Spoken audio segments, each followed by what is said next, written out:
Pria ini menemukan bayi di tepi sungai. Setelah membukanya, di dalamnya ada bayi yang baru lahir. Tapi bayi ini tidak memiliki anggota tubuh. Ada 48 organ dalam yang hilang dari tubuhnya. Melihat bayi itu masih bernapas, pria berhati lembut memeluknya pulang. Dia memutuskan untuk menyelamatkan bayi itu. Dia adalah Dr. Jukai dan memiliki teknik yang unik. Dimungkinkan untuk menyembuhkan ekstremitas tubuh menjadi memanjang kembali. Pertama-tama Jukai pergi ke desa yang ditinggalkan. Kemudian kumpulkan anggota tubuh manusia yang tersisa. Kemudian dia kembali ke rumah dan memasukkan semuanya ke dalam panci untuk dimasak. Ditambahkan dengan resep ramuan rahasia eksklusif. Dan tambahkan jus gugija. Kemudian masak selama 81 hari. Setelah air mendidih, sejumlah esensi akan diciptakan. Jukai terus menyalakan breaker.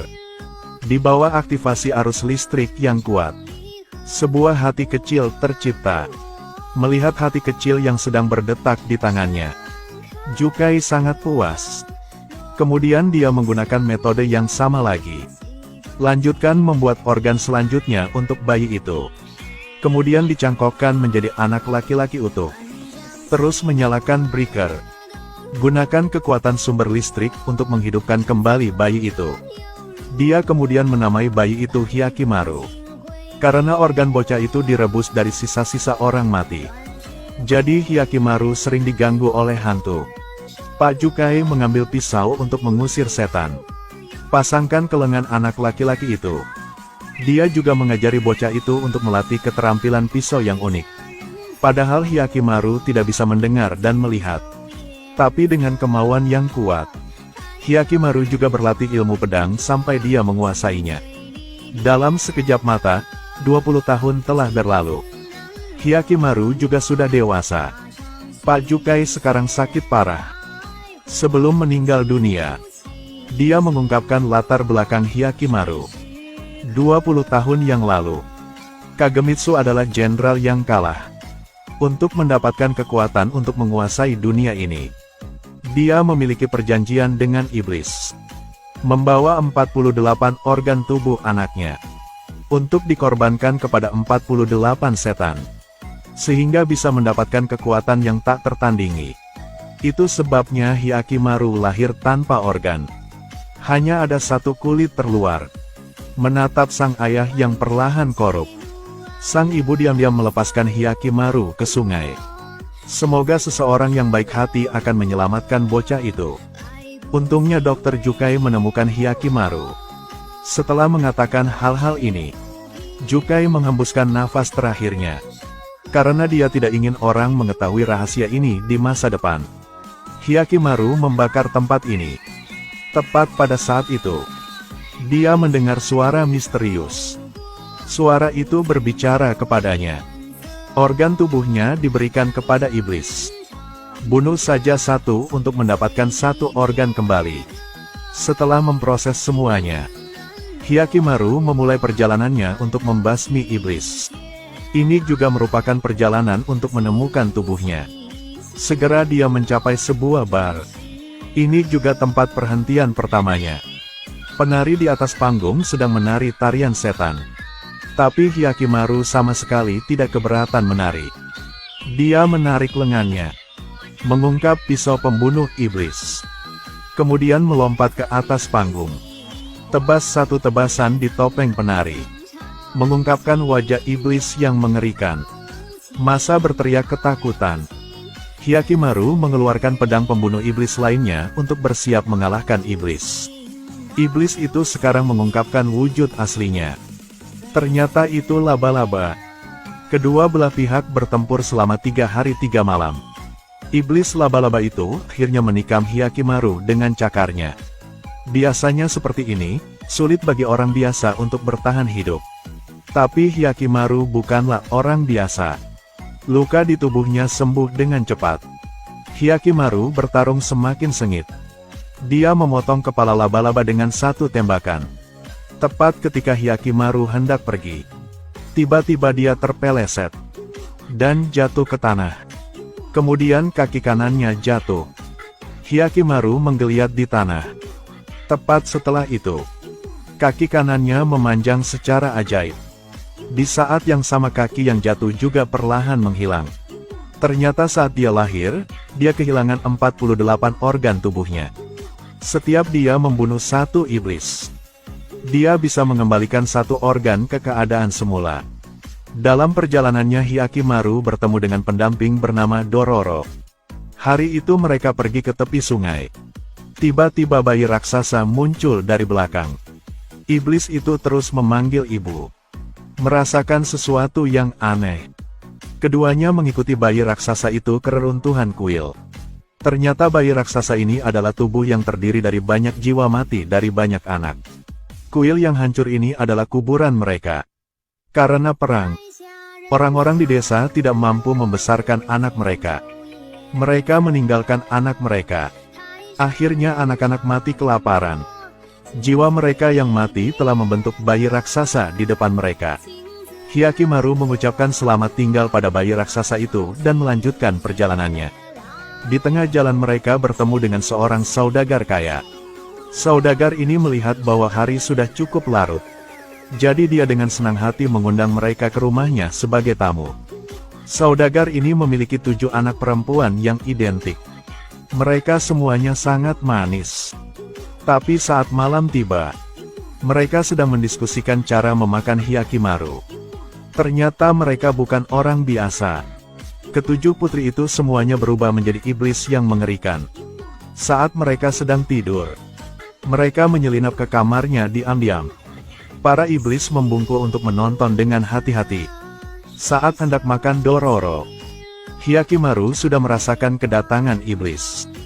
Dia tiba-tiba melompat turun dari atap. Kemudian bunuh semuanya. Ketika Dororo bingung, pada saat itu, bayi raksasa muncul kembali. Itu kemudian membawa mereka ke ruang rahasia. Ada banyak kerangka anak-anak yang menumpuk di sini. Di samping itu, masih banyak telur larva yang belum menetas. Ternyata bayi-bayi itu terlantar di kuil. Semua telah menjadi makan malam bagi iblis-iblis ini. Melihat semuanya terungkap, istri saudagar itu pun tidak berpura-pura lagi. Dia langsung berubah menjadi iblis ngengat. Dia tahu dia tidak akan bisa melawan Hyakimaru. Jadi cepat-cepat melarikan diri. Bayi raksasa itu dengan cepat melepaskan jiwa orang mati di dalam tubuh. Seret iblis ngengat itu kembali. Hyakimaru mengambil kesempatan untuk memenggal kepalanya. Iblis itu segera melebur menjadi asap. Hyakimaru juga memulihkan organnya. Dia khawatir dilihat sebagai iblis oleh penduduk desa. Jadi mereka berdua segera pergi dari sana. Hyakimaru melanjutkan perjalanannya. Dalam perjalanan keduanya mencapai sebuah kota kecil. Tepat pada waktunya, bertemu pangeran yang sedang berpatroli. Dia melihat keterampilan luar biasa Hyakimaru. Jadi dia meminta Hyakimaru untuk mematuhinya. Pada saat yang sama harus berada di tempat yang sama dengannya. Sesampainya di rumah, mereka bertemu dengan ibunya. Dia melihat lambang keluarga di badan Hyakimaru. Begitu dia melihatnya, dia menyadari bahwa ini adalah anak yang dia apungkan di sungai tahun itu. Berkat kontak ini, semua peristiwa yang terjadi pada tahun itu diputar ulang dalam pikiran Hyakimaru. Bayi ini lahir tanpa mata dan hidung. Hilang 48 organ dalam tubuhnya. Ayahnya membuat perjanjian dengan iblis. Karena nafsunya sendiri, mengorbankan organ Hyakimaru kepada 48 iblis. Untuk dapat memiliki kekuatan untuk menguasai dunia. Tapi dia juga dengan cepat menjadi gila-gilaan. Dia bahkan ingin membunuh putranya sendiri. Namun sang istri menghentikannya. Baru dapat menyelamatkan nyawa Hyakimaru. Setelah Hyakimaru tahu semua kebenaran, dia benar-benar tidak bisa menerima ini. Sekarang ayahnya telah menjadi raja, tapi tetap belum bisa menyatukan dunia. Di bawah dorongan iblis, dia pikir Hyakimaru menghalangi jalannya. Jadi dia ingin membunuh Hyakimaru. Tanpa diduga, dia bahkan belum sempat mengambil tindakan. Putra bungsu selangkah lebih maju. Tahomaru khawatir saudaranya akan merebut tahtanya. Tapi dia bukan tandingan Hyakimaru. Selama pertempuran ditikam, saat ibunya datang, Tahomaru sudah meninggal. Pada saat ini raja juga telah datang. Melihat hal itu, sang ibu bergegas menghentikannya. Dua anak sekarang hanya satu. Dia memintanya untuk mengampuni Hyakimaru. Tapi tanpa diduga, dia dipotong olehnya dengan pedang dan wafat di tempat.